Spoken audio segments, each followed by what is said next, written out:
Et bonjour à tous, Gary de crowdfunding.ninja, je suis le directeur marketing d'Incubate Games et sur crowdfunding.ninja, je m'occupe de faire des analyses de Kickstarter, de campagne Kickstarter et vous donner un peu les clés pour réussir votre page Kickstarter et un peu tout ce qui va autour et pas foirer votre projet de financement. Là, j'ai trouvé une page qui est vraiment cool, enfin en tout cas un projet qui est vraiment cool, qui est Neon Odyssey, qui est une extension de Donjons et Dragons. Pour être très précis. Et il n'y a pas grand chose à acheter, c'est vraiment une tuerie. Donc on va voir ça tout de suite. Je vais voir d'abord un peu toute la structure de la page, je vais un peu tout vous décrire, tous les trucs qui sont cool et à retenir. Après on va voir ce qu'ils ont fait un petit peu en pré-launch, on va voir un peu les gens qui sont autour, puis un peu les updates, et ça sera déjà pas mal parce que ça va être assez fourni. Accrochez-vous, ça va être assez cool. Donc on a la page Kickstarter, donc, avec le titre qui va bien, un peu la description. On a 1400 pages de Space Opera pour Donjons et Dragons, ce qui est quand même assez conséquent. Alors, on va s'arrêter là. Ce qu'on peut voir, c'est qu'on est à 53 heures restantes, donc un peu plus de 2 jours. 37 000 personnes qui ont backé le projet, ce qui est assez monumental. Mais ce qui l'est plus, c'est les 12 millions de dollars qui sont en train de lever. Ils sont à 12,5. Et il y a sans grand doute, ils arriveront au moins à 13 millions. Ça fait pas de souci là-dessus. On a donc la vidéo, qui est déjà en elle-même un point qui est assez important, parce qu'en fait, c'est tout simplement une vidéo musicale, mais c'est surtout une vidéo qui est faite par The Midnight, qui est un groupe de synthwave, synthwave je dirais, très connu, en tout cas relativement connu dans la scène synthwave. Et donc c'est un peu un clip officiel fait par The Midnight en collaboration avec Neon Odyssey. Donc oui, en fait c'est très compliqué de dire que c'est pas une bonne idée, hein. Le clip actuellement il est à 1,7 million de vues, avec dans la première phrase de la description le lien vers le Kickstarter. Hein, on va pas se mentir que c'est efficace, hein, donc et puis le clip est vraiment cool là, c'est tout en animation et tout, c'est vraiment super chiadé. Donc ça aide. On va dire que ça aide. Donc on a un clip qui est un peu une tuerie, et à la fin du clip, on a voilà le logo Neon Odyssey avec No on Kickstarter, blablabla, avec voilà, les 3 livres Donjons et Dragons, enfin d'extension Donjons et Dragons, qui vont bien. Donc voilà, le trailer, c'est un vrai trailer. En tout cas, ça donne envie. Il y a la musique, il y a tout l'aspect un peu space opéra qui va bien, plus à la fin le rappel Kickstarter, plus un peu déjà les produits qui sont les livres, en fait, les livres de règles, et puis un peu tout l'univers de Neon Odyssey. Donc, je dirais un sans faute. Là, le point à retenir, c'est que il vous faut un trailer qui fonctionne bien. Moi, je suis plutôt spécialisé dans les jeux vidéo, en fait, donc que votre trailer montre succinctement un peu tout ce qu'il y a dans votre jeu vidéo, ce que les gens aient à attendre de ça. C'est le point principal, avec voilà, donner envie aux gens de participer, parce que c'est le but, là, c'est vraiment ça, là, ça va être ce qui va driver les gens dans votre page, là, et voilà, qui va permettre de taper dans le dur, on va dire ça comme ça. Donc, on peut voir, je vais m'arrêter une seconde sur le graphe KickTrack. Alors, si vous ne connaissez pas, c'est kicktrack.com. Et vous mettez le lien de votre projet là-dedans, et en fait, ça vous sort une page avec un peu toutes les stats en temps réel. Donc, on peut voir que là, ils ont eu 4,8 millions le premier jour, et en fait, même genre les premières minutes.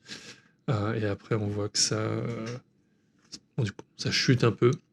Enfin, ça chute énormément même, mais ça, c'est un peu la durée de vie normale d'une campagne. Généralement, on essaie d'avoir le goal le premier jour, ou les premières minutes, les premières heures, dépendamment du budget là, et puis du succès de la campagne, mais généralement tout se fait au début et à la fin. Donc là, on voit, après ça décroît avec les jours, et ça va remonter les 2 derniers jours, là, ça va commencer à monter, là, on voit sur les dernières... là, c'était le 28, ouais, le 28, donc c'était il y a 2 jours, 3 jours, on est le 1er juin. Mais là, clairement, on verra d'ici 2 jours, ça va remonter plus. Généralement, c'est ce qui se passe en début et en fin. Au milieu, c'est le ventre mou, là, c'est là où c'est le plus dur, c'est là où il faut communiquer, faire plein de trucs pour que les gens viennent sur la page et puis voilà, faire en sorte qu'ils soient intéressés. Donc, on va attaquer la page en elle-même. Donc, on a le menu sur le côté. Donc, c'est toujours bon à avoir. On peut se déplacer dedans, surtout que là, la page, je vous raconte pas, elle est méga longue. Donc, quand c'est avec un. Et voilà, je suis même pas à la moitié. Donc, quand c'est vraiment touffu, c'est mieux d'avoir un menu sur le côté. Donc, on va commencer en haut. Ça, c'est un truc qu'ils ont rajouté en cours de campagne. Mais tous les gens qui ont une version physique, parce qu'il y a les versions digitales des livres, et ben ils ont un set de dés gratuit qui est cool, et ça coûte pas forcément très cher à faire pour eux. Et ça permet, c'est un incitatif là, donc ça fait partie des leviers pour attirer les gens et les forcer à prendre un niveau de récompense qui vous arrange en tant que créateur de campagne, on va dire. Donc intéressant. Je reviendrai là-dessus sur les dés gratuits. Ils ont fait un truc spécial dans leur campagne de pré-lancement qui inclut les dés. Et on va voir ça juste après. Alors, donc, bon, ça c'est l'introduction du dé. Il y a même un petit visuel 3D qui va bien avec. Donc, trop bien, quoi. Donc là, on reste, on arrive dans la campagne avec un visuel principal, logo, machin, avec les livres, donc les 3 livres du jeu, en fait, de l'extension, précisément, avec un petit récapitulatif de ce qu'il y a là-dedans, en fait, déjà. Donc c'est très bien, au moins on arrive, donc les connaisseurs pourront reconnaître un peu la qualité du truc, si ça les intéresse ou pas. Donc voilà, on a toutes les descriptions, il y a des classes, il y a des espèces, il y a déjà des missions préfaites, il y a vraiment toute une chier de trucs super intéressantes. Donc trop bien. C'est souvent aussi un des problèmes parfois dans les petites campagnes de jeux vidéo que je vois. J'analyse beaucoup de campagnes de Game Boy, par exemple, Game Boy Color. Il manque souvent la liste des features. Et si elle est là, il manque aussi la description un peu avec des images, des trucs qui montrent les features. Donc là, on est sûr qu'on va avoir des trucs après dans la campagne. Donc on a une petite introduction qui dit un peu ce que c'est. Que c'est voilà, Neon Odyssey, c'est 1400 pages de trilogie de Space Opera pour Donjons et Dragons 5.5 édition. Voilà, avec l'inspiration film de science-fiction, jeux vidéo, rétro, tout ça. Donc très bien, c'est en 4-5 lignes, ça explique vraiment ce à quoi s'attendre. Très bien. Parfait, c'est pas plus, c'est bien, parce que plus il y a de texte, moins les gens vont être motivés à le lire. Donc il y a une balance à trouver là-dedans. On a une campagne overview où là on a une chier de visuels qui permet un peu de projeter les gens dans un peu ce qu'il y a dedans. C'est un peu clickbait là, mais ça marche plutôt bien en fait. C'est vraiment les visuels, sachant que tous ces visuels-là, on va les retrouver aussi en bas, enfin dans les différentes parties de la campagne. Donc c'est vraiment cool parce que en fait toute la campagne, ça vous envoie plein de trucs dans la tronche en fait. Visuellement, il y a des trucs partout en fait. Et c'est aussi très coloré, hein, l'univers est vraiment. c'est voilà, c'est Neon Odyssey, pas pour rien. Donc voilà, donc on a un peu tous les livres, les accessoires, on a même des figurines pour placer sur la table de jeu et tout. Donc c'est vraiment cool. Elles sont grises parce que c'est de l'impression 3D. Ils vous donnent les versions STL, les fichiers STL pour les imprimer. Donc tout de suite, quand on voit les trucs et tous les visuels un peu gris, pour les connaisseurs, ils savent déjà qu'il y a du rendu 3D, il y a des modèles 3D imprimés, tout ça. Donc c'est intéressant aussi pour les maîtres du jeu, avoir des trucs à mettre sur la table et tout, c'est vraiment cool. On a les visuels 2D, les visuels des livres, des packs, voilà, il y en a partout, là, c'est vraiment très très fourni. On a beaucoup de visuels qui sont super shadés comme ça, là. C'est assez cool. Et toute la campagne est rythmée avec des visuels, donc c'est vraiment, vraiment pas mal. Donc voilà, on décrit voilà, les 3 livres, il y a un peu le contenu des 3 livres. On nous dit qu'est-ce qui est inclus dans chaque livre, donc c'est bien, c'est ce qu'il faut. On a vraiment toutes les descriptifs là ici. C'est pas mal. Et les classes, tout le jargon technique du jeu de rôle, donc c'est assez cool. On a des visuels 3D qui montrent de manière ultra sexy les livres et les éditions. Regardez-moi ça, comme c'est pas beau. C'est assez cool. Ça permet vraiment pas de se projeter, il n'y a pas d'effort d'imagination à faire. On vous montre les trucs là. C'est vraiment super bien là. Il n'y a pas de. Le moins les gens se posent de questions, le plus efficace c'est en fait. Donc bah voilà, on a un GIF avec un modèle 3D des livres et du coffret. Trop bien. Voilà, on enchaîne sur description des campagnes et puis du jeu en fait. Voilà, donc il y a encore des features pour se plonger encore plus dedans. Donc très bien. Pareil, en fait, c'est vraiment toutes les grosses features là. On a un système de combat spatial. Il y a des classes pour le Donjon Dragon 5.5. Ah, donc c'est cool, ça rajoute encore du contenu. Et après, c'est vraiment de la feature pure et dure, donc avec toutes les classes et les héros que vous allez pouvoir avoir dans Neon Odyssey. Donc c'est cool en fait. On a vraiment des badges pour chaque, avec les noms, avec les classes, donc c'est vraiment cool. Voilà, donc ça c'est vraiment bien. N'hésitez pas à décrire de manière super claire tout ce qui est dans votre campagne, dans votre jeu par exemple. Alors là, c'est un jeu de plateau, mais de manière générale, si c'est un jeu, toutes les features, quels sont les personnages, les caractéristiques, le gameplay, tous ces genres de trucs, c'est vital là, pour votre campagne, pour que les gens puissent se projeter dedans. Voilà, donc il y a des sous-classes science-fiction avec des graphiques encore, enfin, des graphismes, des dessins qui aident vraiment les gens à s'imaginer un peu ce à quoi les créateurs pensent quand ils disent ça. Les espèces, pareil, on a 42 espèces, dont les 6 qui sont là. Trop bien, pareil, encore des visuels, on a vraiment tout un tas de visuels qui ont été faits. Et après, on va voir, il y a du monde derrière, hein. C'est pas un projet au pif que j'ai pris, c'est vraiment un peu rouleau compresseur en termes de campagne Kickstarter.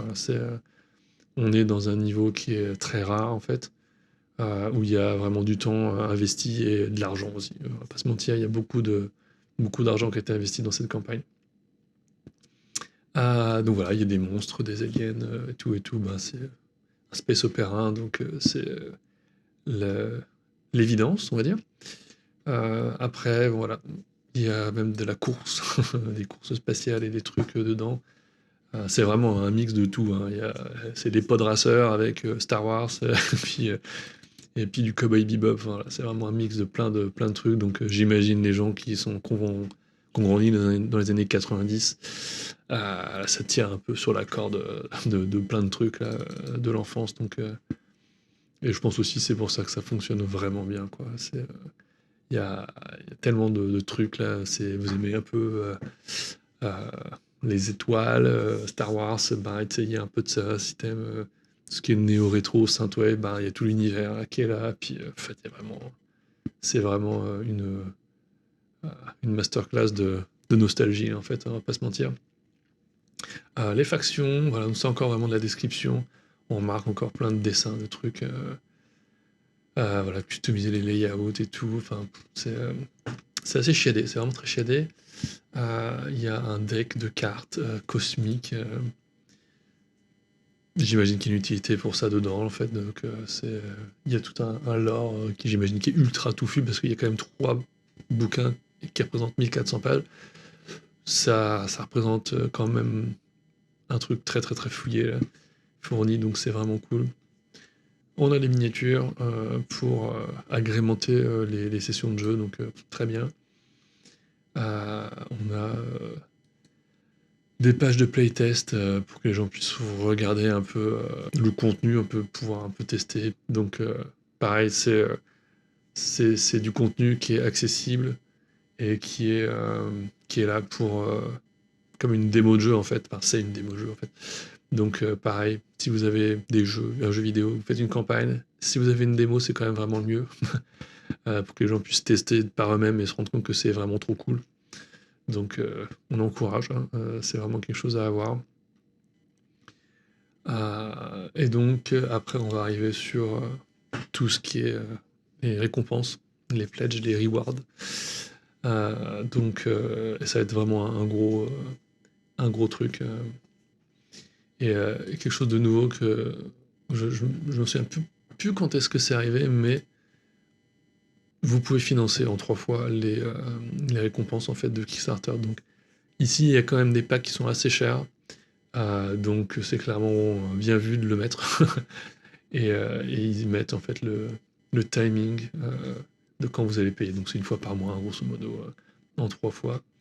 Je sais pas s'il y a des intérêts dans le paiement, c'est pas marqué, mais bon, c'est peut-être une question à avoir là, ou peut-être qu'il n'y en a juste pas du tout et que c'est pas une question. Peut-être que dans la FAQ, il y a quelque chose qui est marqué à ce sujet. Nous verrons bien. Là, on a vraiment un truc qui est vraiment cool.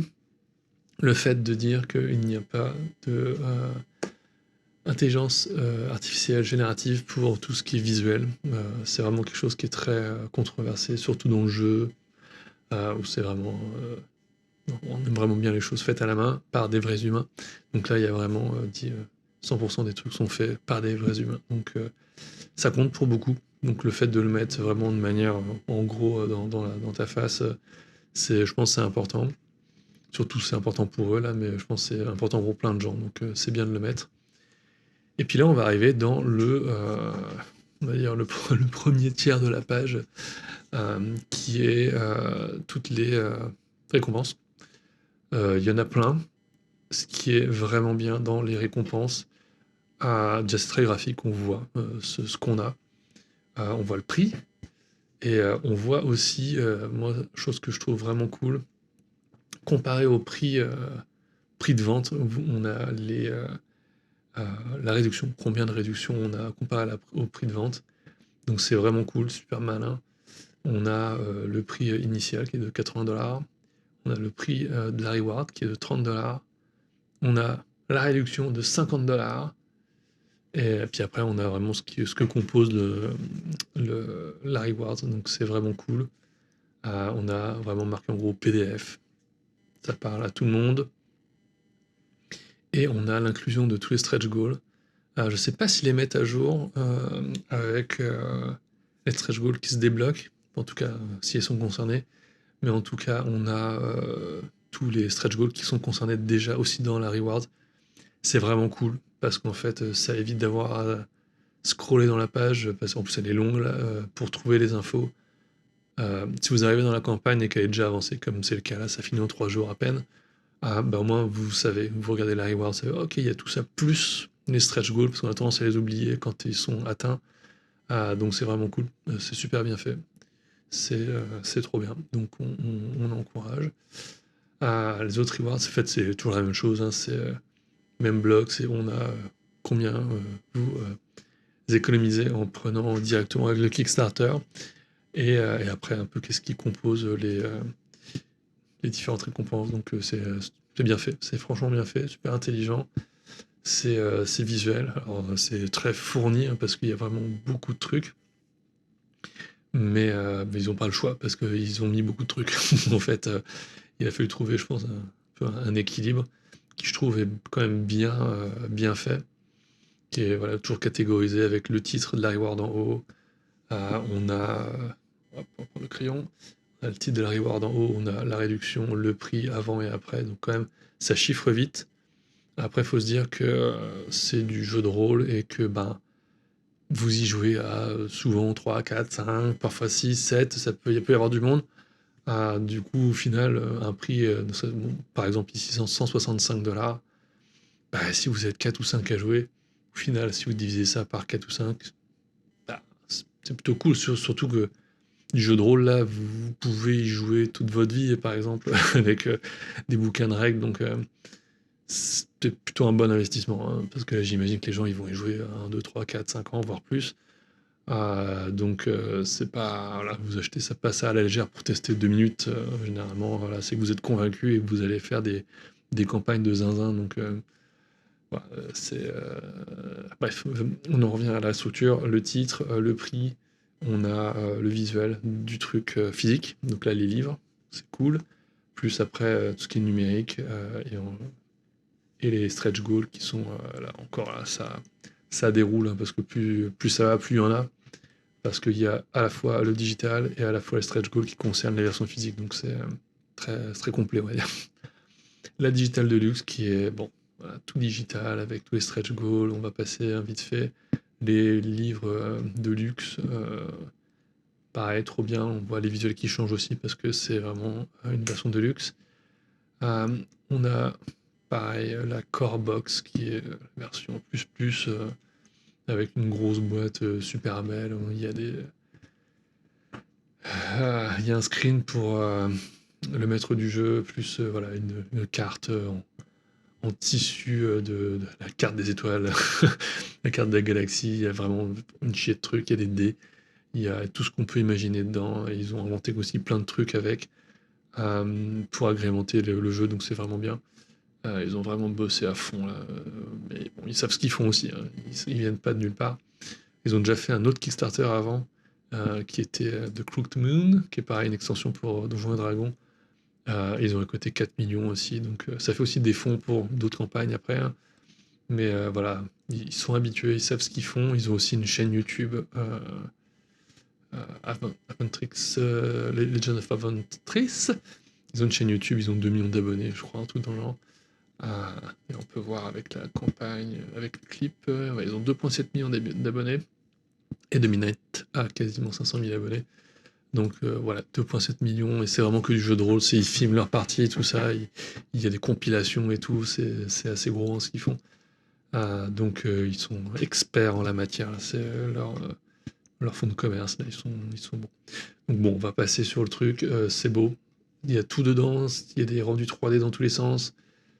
C'est vraiment, vraiment, vraiment bien fait. Voilà. Et aussi, ben, forcément, on a dans certaines collections, on a des pins, on a des trucs, c'est vraiment cool. Et il y a les visuels 3D qui vont avec. Donc il n'y a pas. Ça laisse place à aucune hésitation, il n'y a pas de doute. Quand vous voyez des trucs, vous savez ce que vous allez avoir. Il y a des visuels 3D, il y a des dessins dans tous les sens. C'est ultra transparent en termes de marketing. Là. Vous savez ce que vous allez avoir. Vous avez les boîtes, vous avez les livres, il y a tout. Il y a vraiment tout. Il n'y a rien qui est laissé au hasard. Et c'est aussi pour ça qu'ils sont quasiment à 13 millions de dollars. Ben, parce qu'en fait, il y a eu du taf, du gros taf. Ça, je vous le dis. Euh, nous, la campagne qu'on avait fait pour notre jeu de Game Boy Color Infinity, on a fait 300 000 dollars canadiens, un peu plus, 370 000 dollars canadiens, je crois. Mais ça nous a pris 6 mois à préparer. Donc, c'est soit vous n'avez pas d'argent et vous mettez 15 000 ans à préparer votre campagne, à faire toute la pré-lancement, soit vous avez de l'argent, ça peut être raccourci, mais dans leur cas, ils ont des trucs qu'ils ont prévus déjà à 2 ans à l'avance. Soit vous avez de l'argent, vous prenez une agence, vous prenez des gens pour vous faire des visuels. Voilà, et vous pouvez avoir un mix des deux aussi, hein, mais c'est ce genre de campagne, ça se fait pas au hasard là, et on va voir là, ils ont mis quand même le paquet. Bah déjà les visuels on les voit, ils sont trop bien. Puis pareil, il y a aussi il y a du modèle 3D qui a été fait pour toutes les miniatures et tout, donc c'est incroyable. Donc là on était sur la All-in Box qui est vraiment le truc.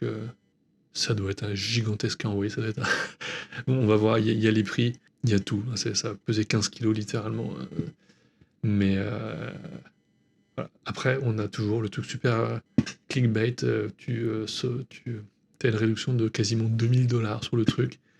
Euh, c'est vendeur, hein. Clairement c'est vendeur.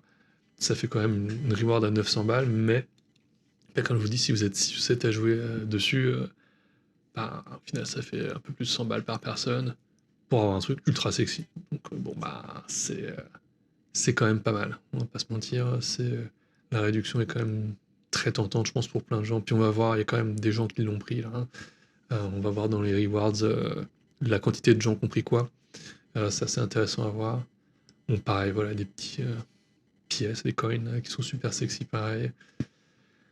Euh, Là aussi, on a un truc qui est souvent oublié par les créateurs, que ce soit, ben, peu importe la campagne, surtout quand c'est très touffu là comme ça. C'est une espèce de tableau récapitulatif de vous avez quoi, dans quel reward, et les comparaisons, pour voir rapidement, déjà, en termes d'argent, si vous n'avez pas forcément trop de thunes à mettre, ça permet de voir un peu vers quoi vous allez vous orienter. Et vous avez aussi en fait, le comparatif avec les gros trucs. Là, ils ont fait les trois boîtes. Mais vous pouvez le faire sur tous vos rewards si vous avez assez de place ou des rewards pas trop étoffés, on va dire. Donc là, on a vraiment une comparaison sur les 3 boîtes, la Core, la Deluxe et la All-in, pardon. Avec les prix et les savings aussi. C'est redoutable, hein. C'est assez redoutable. Donc on a les savings en dessous, donc on a vraiment le nom, le prix et le saving. Donc on voit très bien que plus ça monte, plus le saving il est zinzin. Là, il y a 2000 balles quasiment sur la all-in. C'est beau. Et après, on a vraiment les petites étoiles qui permettent de comparer.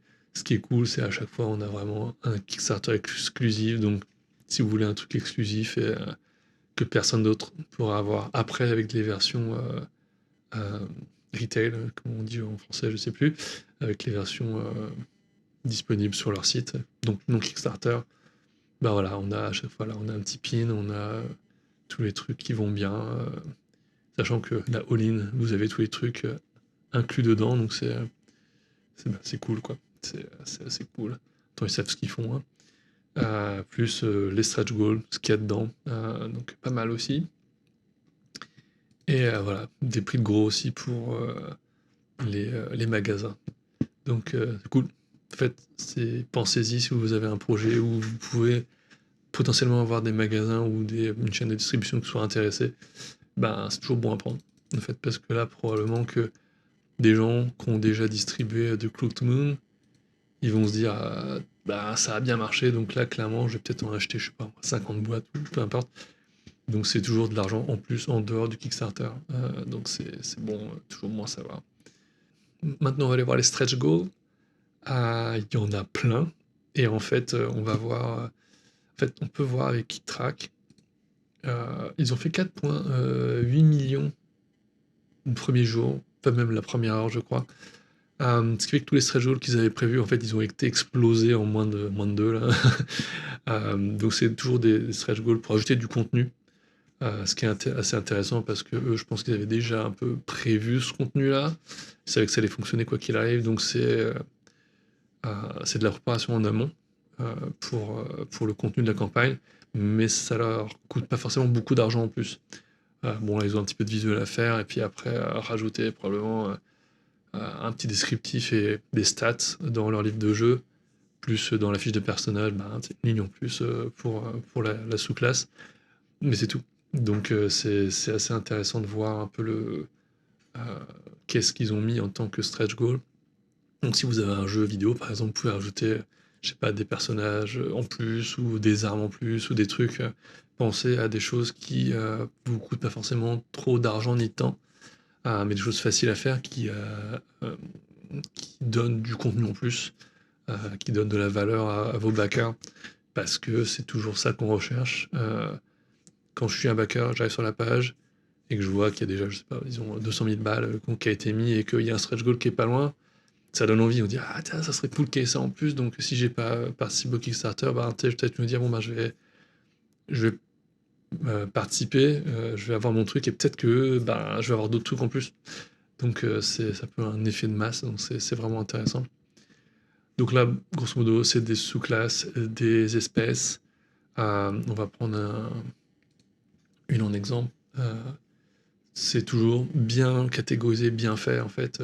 Tout a été vraiment très bien pensé. Donc on a le visuel avec notre homme crabe. On a le titre de l'espèce. On a donc le type de truc que c'est. Désolé pour l'approximation. Qui est genre une espèce. Donc on a le nom, on a la catégorie, c'est une espèce. On a le prix. Pour le stretch goal, on a un descriptif, alors je m'en fous partout, donc on voit pas bien. Hop, on a le descriptif. Et on a aussi où est-ce que ça va aller. Donc dans le Outrunners Handbooks, donc c'est cool. On a la même chose, là on a un nouveau système avec le prix, où est-ce que ça va dans le codex. Là on a une sous-classe, pareil. qui a le nom avec le type, le prix, la description et dans l'expansion laquelle, dans l'Overdrive Expansion. Donc c'est cool. C'est vraiment très bien fait, très bien catégorisé, c'est très propre. Toujours les mêmes choses, comme ça on arrive à se repérer très facilement. C'est très structuré, c'est vraiment, vraiment bien fait. Super exemple là, des stretch goals. Ce qu'aurait été cool à mettre, par exemple, c'est un petit visuel pour dire qu'il a été atteint. Après, quand on arrive sur la campagne et qu'on voit que c'est à 12 millions, bon, quand on voit les stretch goals à 500 000, on sait que c'est déjà atteint, mais visuellement, ça peut être cool d'avoir une petite coche là, verte ou un petit truc au-dessus qui dit que voilà, c'est atteint. Donc là, on va scroller, on voit qu'il y a des stretch goals jusqu'à 7 millions. Je crois qu'ils ont fait 7 millions la première journée ou les 2 premiers jours. Donc ça a été très très vite pour eux. L'inconvénient d'avoir des stretch goals, c'est qu'à un moment, je sais pas si c'était leur cas, je pense qu'ils ont dû en rajouter un petit peu parce que quand vous avez atteint tous vos stretch goals, c'est toujours cool d'en avoir un ou deux en rab pour un peu inciter les gens à participer. Parce que là, bon là, ils sont pleins là, donc ils vont trouver des idées, c'est pas un souci, ils en ont trouvé. Quand je suis arrivé sur la campagne, il y a 2 jours, ça s'arrêtait à 10 millions, je crois. 10 ou 11 millions. Et ils en ont rajouté jusqu'à 15 millions. Donc, 15 millions, c'est peut-être un petit peu beaucoup, mais ça va s'accélérer dans les 2 derniers jours. Ils sont déjà à 12 millions, là. Donc ils sont entre 12 et 13 millions. Donc là, on voit, ils ont ajouté ce qui devait être depuis le début, mais comme ils ont tout balayé d'un coup, on a le petit cadenas et on a la petite notion locked. Donc ils auraient pu garder le unlocked ici, par exemple. Même si, bon, quand on scrolle et qu'on voit qu'il y a un cadenas, on comprend que les autres sont déloqués, mais c'est toujours bien de mettre, ou alors mettre un petit cadenas vert déloqué, par exemple, ouvert. Ça peut être cool. Et là, on a... ce qui est intéressant, c'est que sur les 3 derniers, qui je pense seront vraiment les 3 derniers, là, ça m'étonnerait... Enfin, ça serait génial pour eux d'aller à plus de 15 millions. Mais avant, on avait des stretch goals qui étaient masqués. On avait un peu du charabia à la place du texte et on avait tout était pixelisé, je crois, ou c'était un flou qui était appliqué pour pas révéler. Et je pense qu'il y avait le prix dessus. Donc voilà, ça permet un peu de faire un peu de suspense. C'est bien de cacher un peu vos stretch goals, en tout cas ceux qui sont loin dans la liste, pour donner un petit peu de l'envie et puis être un peu mystérieux, si je peux dire. Donc on arrive, les add-ons, trop bien, il y en a plein, il y en a vraiment plein. Eux, ils ont aussi beaucoup de trucs en physique, donc ça laisse le choix d'avoir plein de add-ons. Donc les add-ons, si vous n'êtes pas au courant, c'est tous les trucs que vous pouvez rajouter à côté de votre récompense, votre pledge. Donc ça permet aussi pour les créateurs des campagnes de booster un peu le prix que les gens vont mettre, enfin pas le prix, mais la quantité d'argent que les gens vont mettre dans la campagne pour vous aider. Donc c'est intéressant, surtout qu'ils ont quand même plein de trucs différents et vous n'êtes pas à l'abri que si vous avez prix digital et que vous avez envie d'avoir un set 2D, vous pouvez prendre un set 2D.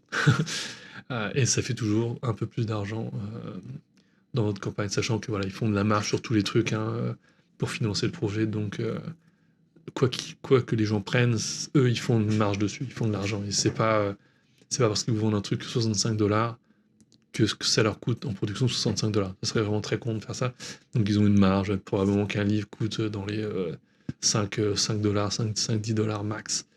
Et du coup, voilà, ils ont une marge sur tous les trucs, mais bon, c'est ce que tout le monde fait, tous les magasins, tous les créateurs, tout. Donc voilà, donc là on a, pareil, un descriptif avec des visuels qui sont très beaux sur... en fait, voilà, c'était un petit peu abusé ça, et on... Gary. Voilà. Donc voilà, on a les visuels qui vont bien, c'est tout beau, c'est vraiment très beau. Il y a eu un effort de zinzin mis dans les visuels. Pareil, voilà, les productions, les dés, les visuels 3D, c'est vraiment super bien, les miniatures, tout, vous pouvez tout mettre en add-on. C'est la foire, c'est vraiment... c'est ce qu'il faut faire aussi, si vous pouvez le faire, si vous avez des trucs physiques. Ben, mettre des add-ons, c'est cool, parce que ça vous permet aussi de pouvoir vendre d'autres trucs en plus à côté. Donc vraiment bien. Vraiment bien, vraiment bien. Les sets de figurines, les accessoires, voilà, il y en a partout. On va pas tout faire parce que c'est dantesque, hein. Il y en a vraiment partout, partout, partout. Euh, des tokens, des machins, des trucs à collectionner aussi. Des petites pluches, des trucs. C'est vraiment. Ouais. Il y a vraiment de tout. Il y a vraiment de tout. Mais c'est vraiment aussi. Pour le côté merchandising, c'est vraiment cool. C'est vraiment pas mal. On a les pinsets. Ça, c'est cool en fait. Je me dis en vrai, il y a des gens aussi qui font du jeu de rôle avec leurs enfants, par exemple. Là, c'est vraiment Space Odyssey des enfers, avec des classes, des héros et trucs. En fait, je me dis, ben, en fait, si vous avez des enfants et que vous commencez une nouvelle partie, si vous avez des pins, vous pouvez leur donner là, pour qu'ils aient je sais pas, un bombers où ils mettent leurs pins avec leur classe et tout. Ça doit être trop bien. Ça doit avoir une immersion vraiment super pour, bah, même pour les gens, les joueurs normaux, hein, mais je pensais de manière un peu générale, c'est très cool, c'est vraiment très cool. Plus, ça c'est vraiment cool, ça fait très longtemps que j'ai pas joué à du jeu de rôle, mais vous avez aussi de l'intégration VTT, VTT, qui c'est Virtual Tabletop, il me semble, où vous avez vraiment, vous pouvez diffuser sur un écran euh, une table de jeu virtuelle avec plein d'éléments, plein de trucs, et c'est compatible aussi avec les trois plus grands, j'imagine. Donc c'est vraiment cool, j'imagine que c'est un peu le truc obligatoire à avoir si vous voulez avoir un jeu de rôle qui fonctionne bien, en tout cas là, une extension Donjons Dragon. C'est vraiment cool, j'ai découvert ça, je trouve ça trop bien. Je suis un peu trop hypé et je n'achèterai rien dans ce Kickstarter, mais c'est vraiment cool. C'est vraiment, vraiment, vraiment cool. Des trucs signés avec les créateurs. Enfin, bon, c'est vraiment, vraiment cool. Tout est bien pensé. Il y a une chier de vidéos YouTube. Là, on a les rendus 3D de toutes les miniatures. Enfin, de tous voilà, les vaisseaux, les monstres, les trucs. C'est trop bien. C'est vraiment trop bien. Ils ont vraiment, vraiment, vraiment bien travaillé. Ils ont fait des visuels pour tout, là. Et ça, c'est vraiment bien. Parce que, bon, encore une fois, les gens n'ont pas à s'imaginer des trucs. On monte des trucs. Et ça, c'est vraiment une force incroyable. Le shipping, qui est vraiment un des pièges principaux des campagnes Kickstarter. Combien ça coûte à envoyer? Le truc intelligent à faire, c'est on vous facture à l'envoi. Comme ça, vous n'êtes pas piégé avec on va dire, les fluctuations du marché. Voilà. Ce qui est aussi très bien dit ici, voilà, shifting geopolitical landscape. Les prix d'envoi augmentent toujours de plus en plus, donc c'est un réel problème, surtout qu'eux, ils ont des trucs gros à envoyer. Donc on voit, ils annoncent la douloureuse, là quand même, la couleur est là. Pour un livre, c'est 25$ aux États-Unis et ça va jusqu'à 30$ en Europe. Si vous voulez la all-in-one box, voilà, c'est 85 balles. En Europe, c'est 95. Je sais pas ce que veut dire raw. Mais voilà, donc c'est bien, au moins vous avez le coût, vous avez une idée de combien ça coûte. Voilà. Ils disent que c'est une estimation, donc c'est bien aussi parce que ça varie là, ça va varier. Donc très bien, n'oubliez pas ça, les shipping costs. Il me semble qu'ils en ont pas dedans, mais ça peut être bien aussi d'avoir, enfin ça dépend des projets, mais une espèce de euh, pie chart, un graphique avec comment va être utilisé l'argent. Bon, là, dans leur cas, la majorité des trucs sont déjà faits. Ça se fait pas mal sur des projets genre de développement de jeu, par exemple, où on sait qu'il y a 30% du développement, de l'argent du Kickstarter qui va genre dans du développement, 20% dans du graphisme, 30% dans la production physique, et ainsi de suite. C'est toujours intéressant pour les gens de voir un peu comment va être utilisé l'argent. Bon, eux, ils ont déjà fait une campagne à 4 millions. Les gens sont habitués. Là, tout est déjà écrit. Donc, c'est vraiment pour de la production, là, pour payer le livre, la production du livre, les miniatures, toute la pléthore de trucs qu'ils ont fait. Donc voilà. Shipping, c'est fait. L'équipe, donc, ben, on nous présente un peu l'équipe derrière. qui voilà, présenter un peu tous les gens. On a des noms, on n'a pas forcément des portraits, mais on a des petites représentations graphiques, donc c'est assez cool. On remarquera que on a dedans, on retrouve ces gens-là dans le clip de The Midnight, avec Richie Gilder, tout ça, Andy Flynn. Si on va dans le, dans le truc, voilà, on a Andy Flynn qui est là, on a Richie vers la fin. Voilà, on les voit tous là. On les voit tous là-dedans. C'est assez cool. Bon, ça se voit que c'est vraiment un projet d'une bande de potes là. Donc cool. Moi, ce que j'aime bien dans les campagnes, quand on a une campagne faite par une seule personne, une ou deux personnes, c'est d'avoir quand même un petit descriptif avec une petite bio et une photo de vous là, c'est mieux, avec voilà, qui explique un peu qui vous êtes, pourquoi vous avez fait votre truc. Ça humanise la campagne, c'est quand même pas mal.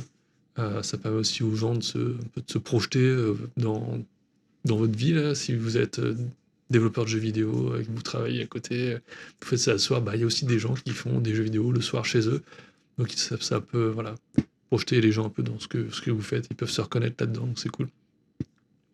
Donc là, dans leur cas, ils ont des petites icônes et tout, donc c'est cool.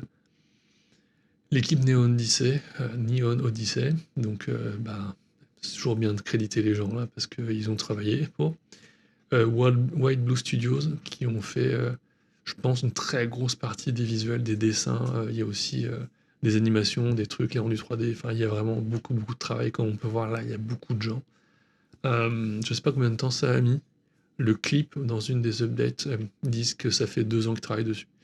Le clip vidéo avec The Midnight. Donc, c'est dire à quel point c'est préparé en amont. Et ça se voit, en fait. Si ça marche, c'est parce que ça a été préparé vraiment en amont. Très, très, très longtemps en amont. Tous les partenaires, tous les gens qui les ont aidés, qui les ont aidés, il y en a vraiment plein. C'est vraiment que des grosses boîtes. Vraiment, vraiment que des grosses boîtes. C'est des boîtes de marketing, c'est des boîtes spécialisées dans les campagnes Kickstarter, vraiment faire des funnel marketing, créer des trucs pour avoir des gens qui s'inscrivent en amont. Voilà, tous ces gens sont là. Eux, je pense que ça fait partie du partenariat de les avoir ici. Sachez que si vous voulez lancer votre campagne, vous avez plein d'agences qui existent. Vous avez aussi des gens comme moi qui sont joignables à crowdfunding.ninja. J'ai un formulaire là-bas. Donc si vous êtes notamment créateur de jeux vidéo, voilà, j'utilise mon savoir pour vous aider, pour éviter que vous fassiez des campagnes moches qui se plantent, vous aider à comprendre un peu ce qu'il faut que vous fassiez en amont. Donc n'hésitez pas à aller sur crowdfunding.ninja, remplir le formulaire, ça m'enverra un petit email avec un peu tous les descriptifs, tout ce dont vous avez besoin. Et puis voilà, moi je suis là pour vous aider, pour en fait que vous ayez le projet de vos rêves, voilà, dans l'esprit. C'est ça que je fais. Donc après, on a aussi la Stardust Rhapsody, qui est un peu les musiques de Neon Odyssey. Donc pareil, là, c'est toujours avec des graphismes et tout, avec des trailers cinématiques, des trucs. Il y a vraiment beaucoup d'argent qui a été dépensé dans toute l'animation, dans tous les trucs. C'est impressionnant, c'est trop bien. Il y a des sessions de jeux de rôle avec Neon Odyssey, en fait, où on utilise le jeu. Bon, c'est les créateurs, hein, qui font la démonstration du jeu. C'est futé. C'est futé. Non, c'est vraiment bien. Voir les gens qui l'utilisent, voir en action le jeu et comment faire comment l'utiliser, qu'est-ce que ça donne en vrai. C'est vraiment bien. On peut voir, je vais agrandir. Mais on a les gens qui jouent, ils ont chacun leur personnage, leur truc. Donc c'est vraiment cool. Ils expliquent tout, ils ont vraiment plein de vidéos. Faut pas oublier qu'ils ont une chaîne à 2,7 millions d'abonnés, donc ils ont les moyens, ils savent faire de la vidéo, ils savent promouvoir des trucs, ils savent montrer des trucs, c'est rigolo, c'est bien fait. C'est un peu le rouleau compresseur, hein. On va pas se mentir, mais ils peuvent le faire, donc il n'y a aucune hésitation à le faire en vrai, hein. Donc voilà, après ils ont plein de trucs rigolos qui expliquent tout là, qui montrent le jeu, qui montrent les trucs, il y a des récaps sur création de la musique, du clip. Voilà, c'est très fourni en fait. Ils ont un Discord, très bien. J'invite aussi les gens à mettre un Discord, même tous les réseaux sociaux où vous pouvez être et être contacté et discuter avec les gens. Bon, un Discord, c'est parfait pour ça, hein. Ils ont un Discord Néon Odyssey dédié, donc allez-y si jamais vous êtes intéressé. Il y a une FAQ super cool de comment backer le projet sur Kickstarter. On vous explique tout de manière super humoristique avec des petites marionnettes. Voilà, donc ils expliquent tout comment ça marche, tout comment de A à Z, c'est vraiment super bien fait parce qu'il y a des gens qui n'ont jamais participé sur Kickstarter par exemple. Et donc là, ben, c'est un peu comment dire, le b.a.-ba, comment utiliser Kickstarter pour les nuls. C'est trop bien, c'est vraiment bien de l'avoir fait. Ça peut être fait dans une FAQ, par exemple, comment utiliser, mais voilà, il y a quasiment rien acheté dans cette campagne. C'est vraiment trop bien. Risk and Challenge, bon, il y en a toujours, hein, ils le disent, et de manière très succincte, bon, il y en a toujours. Mais bon, voilà, hein, ils ont appris vachement avec leur ancienne campagne qui a fait 4 millions. Donc bon, je pense qu'ils sont rodés et puis il n'y a pas trop de crainte à avoir, hein, vraiment. Donc voilà, et c'est la fin de la campagne. Et là, on a fait que la description de la campagne qui est longue comme le bras, même comme 3 bras, tellement c'est long.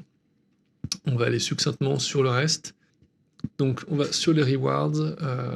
Ça va être relativement rapide au final, parce qu'on les a vus dans la campagne principale et c'est assez exhaustif là. Ils ont leur core box qui est un peu ce que eux ils poussent en fait. On voit que c'est en featured. Donc on a 8300 personnes qui l'ont pris à 250 balles, donc c'est vraiment cool. Ça leur fait vraiment un gros chiffre là. S'ils le mettent en feature, c'est qu'ils ont un intérêt financier dedans, ça veut dire que c'est un peu le meilleur rapport qualité-prix. Donc c'est toujours intéressant de le mettre avec un petit descriptif, tout ce qui est inclus dedans. Donc c'est long, hein. C'est très très long, tout ce qui est inclus dedans. Et puis tous les add-ons en plus. Les add-ons, il y a une liste longue comme le bras, vous pouvez mettre tout. Vous pouvez tout mettre. Comme j'ai dit, là, il y a des dés, il y a des miniatures, il y a les Cosmic Books, il y a tout. Il y a vraiment tout. Tout, si vraiment il y a un truc qui vous fait plaisir, vous voulez une petite peluche, bah, elles sont disponibles chacune à un prix différent. Voilà, vous avez un prix chacune indépendamment, je veux dire. Donc voilà, donc on va passer PDF, parfait. On voit qu'il y a quand même juste 1600 personnes qui ont pris les PDF. Enfin, juste, c'est quand même bien, c'est quand même 1600 personnes qui ont payé 30$. Mais les gens veulent vraiment le côté physique. Voilà, si vous voulez le livre, ben, il y a 3000 personnes qui l'ont pris. La trilogie en PDF, je pense qu'il y a beaucoup de personnes qui l'ont pris, 3000.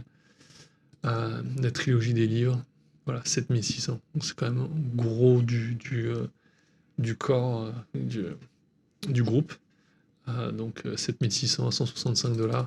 Après, en soi, 165$, si vous êtes 4-5 à jouer, ben, ça fait pas tant que ça par personne au final. Pour un truc qui va vous servir pendant des années. Donc c'est franchement pas mal, si on y réfléchit dans ce sens-là. Hein, parce que si vous êtes tout seul, 165$, ça peut paraître cher, mais au final, c'est du jeu de rôle, là, donc vous allez y jouer à plusieurs, là. En tout cas, on espère que vous allez y jouer à plusieurs, sinon c'est un peu triste. Mais voilà, il y a 7 items inclus. Puis après, pareil, la liste, ça déroule la liste de add-on. Digital Deluxe, on a 1600 personnes. Deluxe Trilogy, 1600 personnes, qui est le côté... vraiment les livres super beaux avec des designs vraiment travaillés, c'est vraiment cool. La All-in Digital, 250 personnes. C'est marrant, ça veut dire que ça n'a pas forcément bien marché. Mais les gens qui n'ont pas forcément trop les moyens, bah en fait, ils ont tout en digital, donc en fait, ils peuvent tout imprimer. Alors, 1400 pages imprimées, je vous accorde que c'est quand même beaucoup. Ou si vous voulez pas l'imprimer, bah, avec une tablette ou un ordinateur, ça se fait très bien, là. Donc, pourquoi pas. La Deluxe Box, on a 4000 personnes qui l'ont pris, c'est quand même beaucoup. Là, c'est vraiment la belle boîte et tout, là. Et la All-in Box, on a quand même 4000 personnes qui l'ont pris. 4368 personnes qui ont pris à 1000$. Donc c'est quand même très très très important. Ça nous fait du 4 millions de personnes, 4 millions ça, si je calcule bien. Euh, Après, la version retail est à 3 000 $, il me semble. Au final, vous avez un gros discount, mais en fait, ça vaut le coup, ça vaut vraiment le coup. Et comme ça vaut le coup, ça se voit, parce qu'il y a 4 000 personnes qui l'ont pris. Ce qui est énorme, en fait. C'est vraiment énorme. Il n'y a pas un truc à genre 15 000 $ qui est soyez coproducteur. Euh, je recommande pas, généralement pas ce truc. Même quand c'est des trucs qui sont super connus, comme celui-là. On peut être tenté à avoir un truc un peu extravagant où vous êtes le producteur ou je ne sais quoi et vous allez payer 20 000 $ pour avoir je ne sais quel truc en plus. Bon, c'est rare. Vous pouvez avoir un truc à genre 500 ou 1000 balles, peut-être un pour, vous savez pas, il y a toujours un backer qui a plus d'argent que les autres et qui veut investir dans votre truc. Mais voilà, je recommande pas. Donc là, on voit que c'est vraiment bien dosé. Et puis eux, ils ont l'expérience qu'ils ont déjà fait un Kickstarter avant, qu'ils peuvent appliquer. Donc c'est vraiment cool. Creator, bon, on va passer là-dessus, hein. Ils ont fait 2 projets, dont celui-là plus un autre qui a vraiment super bien marché, avec 20 000% funded. C'est faramineux. On voit les collaborateurs, c'est très important aussi. Launchboom, qui sont spécialisés dans les campagnes Kickstarter, et Pooling Power Media, qui est vraiment, je pense, l'agence qui leur a fait tous leurs dessins, tous leurs animations, leurs trucs. Et ils ont vraiment beaucoup travaillé. On a une belle FAQ, vraiment bien fournie. J'imagine qu'ils ont pu reprendre la FAQ qu'ils avaient de leur premier projet, qui est aussi un projet de Donjons et Dragons en fait.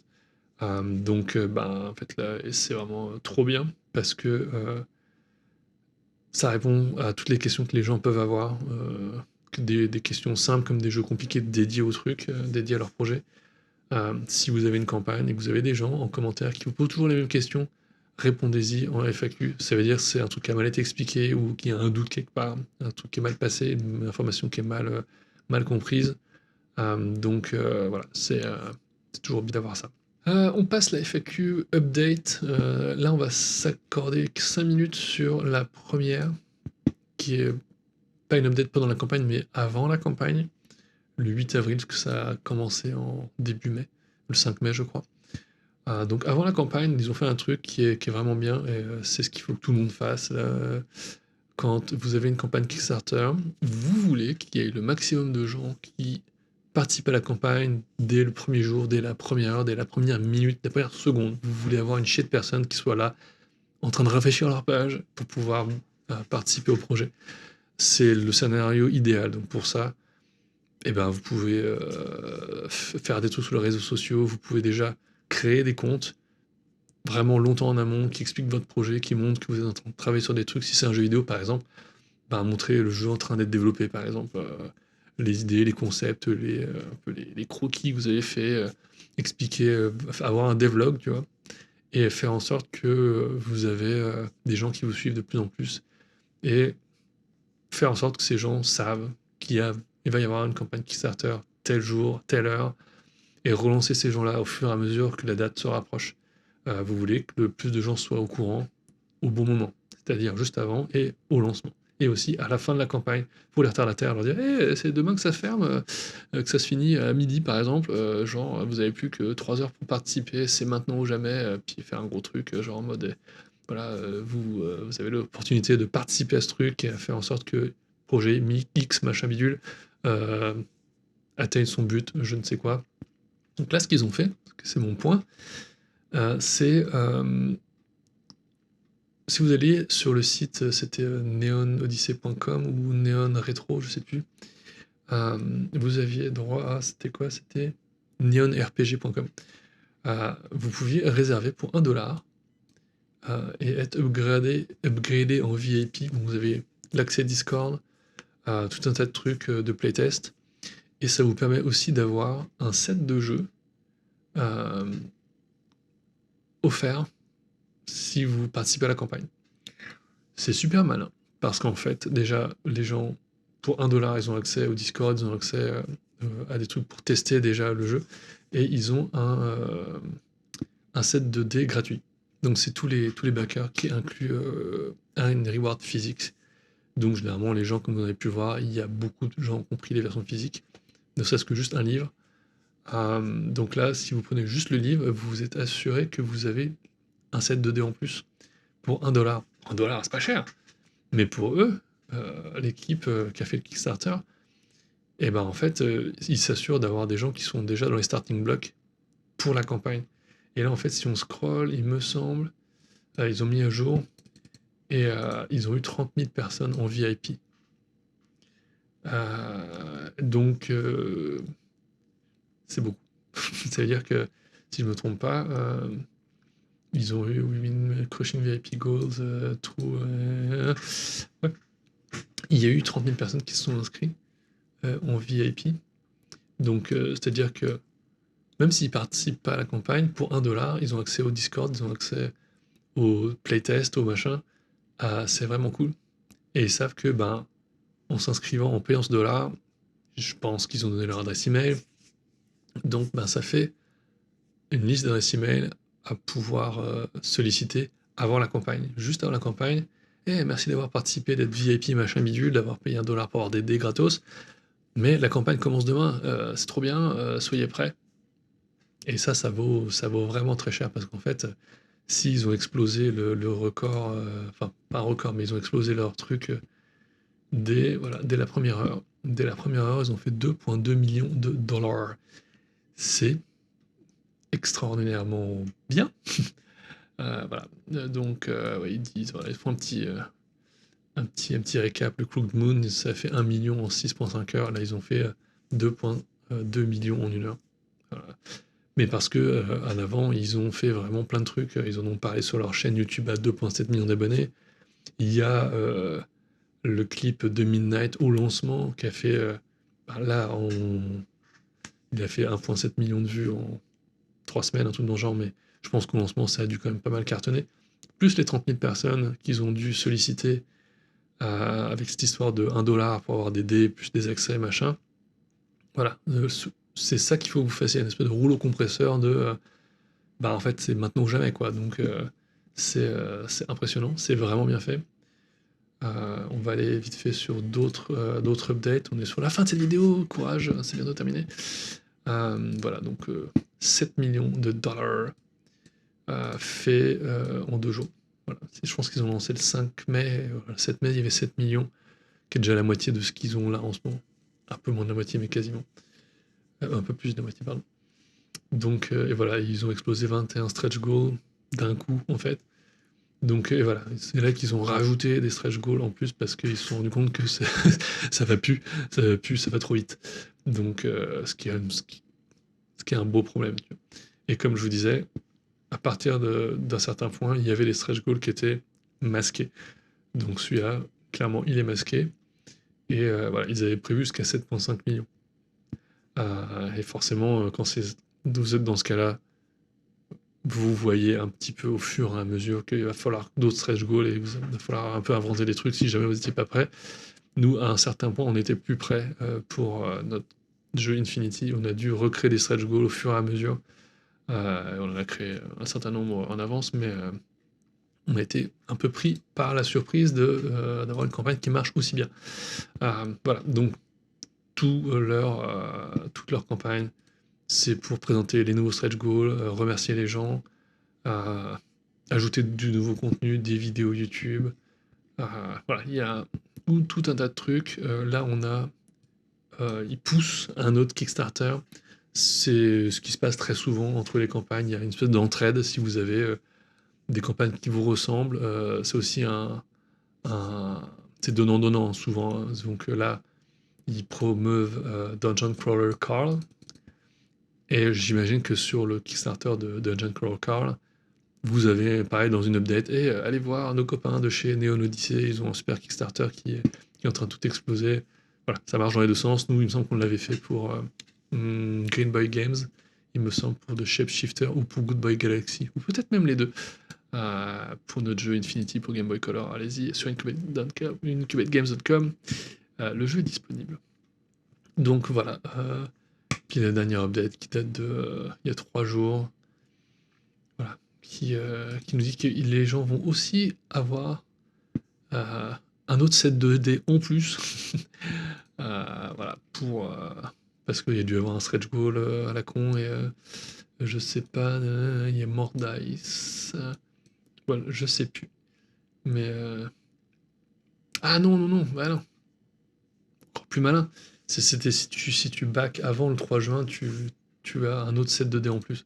Voilà, donc c'est vraiment le gros marketing, le rouleau compresseur. Trop bien, trop bien. Inciter les gens à backer d'une manière ou d'une autre, à ajouter des choses, c'est de leur dire, bah écoutez, si vous participez jusqu'à telle date, vous allez avoir d'autres trucs en plus. Ça permet un peu de booster les gens. Ça marche, très bien. Voilà, bon, les commentaires, il y en a 1500, on va pas tous les voir. Ils répondent quand même relativement souvent. C'est dur de garder le rythme à ce niveau-là. 1400, voilà, ça fait 7 heures. Et ils n'ont pas répondu depuis 15, même pas, même plus, peut-être une journée. Euh, c'est dur à tenir le rythme. Donc heureusement, il y a des super backers qui sont là parfois, ils répondent aux gens. Ou c'est des questions qui sont redondantes, ben, il y a des gens qui répondent aussi parce qu'en vrai, c'est ingérable. Vous pouvez avoir la meilleure équipe du monde. Au bout d'un moment, au bout de 1500 commentaires, faut être réactif là. Donc il y a une limite humaine à avoir là. Donc voilà. Et je pense qu'on a gagné 100 000 dollars pendant l'enregistrement qui dure environ une quarantaine de minutes. Donc voilà, ça monte, hein, ça a monté de manière stable, je pense, et à la fin, ça va s'exciter vraiment à fond. Donc on peut revoir le kick track. On voit que ça remonte sur la fin ici, là. Donc ça, c'est la quantité d'argent récolté par jour. On voit, ça diminue. Il y a un ventre mou au milieu, puis ça remonte vers la fin. Pas mal. Vraiment pas mal, ça va remonter, hein, ça va repopper, je sais pas combien, mais ils vont probablement arriver à 13 millions sans souci, voire 14 millions. Ça m'étonnerait pas. On verra bien. Que dire de plus? Je pense que c'est déjà pas mal. C'était très long, je pense que c'est très long. Désolé, c'était exhaustif, mais ça donne une idée de vraiment du cas extrême de quand vous faites un truc, vous avez des moyens, du temps, vous pouvez faire une campagne qui fonctionne bien. Bon, pour peu que vous avez un projet qui est cool aussi et qui intéresse les gens. Donc ne pas oublier une pré-launch page qui fonctionne bien, une campagne de recrutement de gens, peu importe comment vous faites, si c'est à travers les réseaux sociaux, si vous avez un Discord, ou vous avez amassé plein de gens, une liste email, c'est quand même pas mal pour pouvoir envoyer des emails aux gens pour leur rappeler que hey, c'est maintenant que ça se passe. C'est vraiment cool, c'est vraiment, vraiment bien d'en avoir une, peu importe comment vous l'ayez, si c'est un Google Form ou un truc Mailchimp, ou vous avez un site web ou je ne sais quoi. Peu importe comment vous le faites, là, c'est cool à avoir. Ou alors avoir vraiment des réseaux sociaux super forts, ou je sais pas, une chaîne YouTube, un truc, ou même une chaîne, un channel Reddit, un subreddit, je ne sais pas. Un truc où vous pouvez amasser les gens et que tout le monde soit au courant de ce que vous faites. Et avant le lancement, le jour J, bombarder tout le monde. Peu importe comment vous le faites, il faut que les gens soient au courant, il faut que les gens le sachent. Dans votre pré-launch page, vous pouvez avoir une espèce déjà de récap, de canevas de la campagne pour que les gens sachent un peu ce qui va se passer, éventuellement le prix de certaines rewards, ou en tout cas de la plus importante.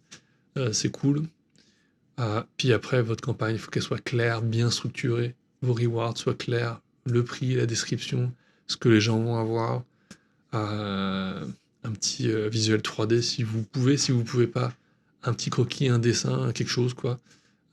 Les gens n'aiment pas forcément l'intelligence artificielle, mais si vous n'avez pas le choix, si vous êtes tout seul, vous n'avez pas d'argent, vous ne savez pas dessiner des trucs, bah en fait ça peut vous aider à avoir un visuel de reward, si c'est un truc physique par exemple.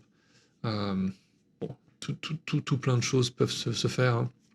Donc voilà, ne pas oublier de bien structurer la page, faire en sorte que les gens n'aient pas à se poser de questions. Parce que s'ils se posent des questions, c'est de l'hésitation, et les gens, hésitation, ils aiment pas ça. Peut-être qu'ils vont se barrer de la page et qu'ils vont jamais revenir.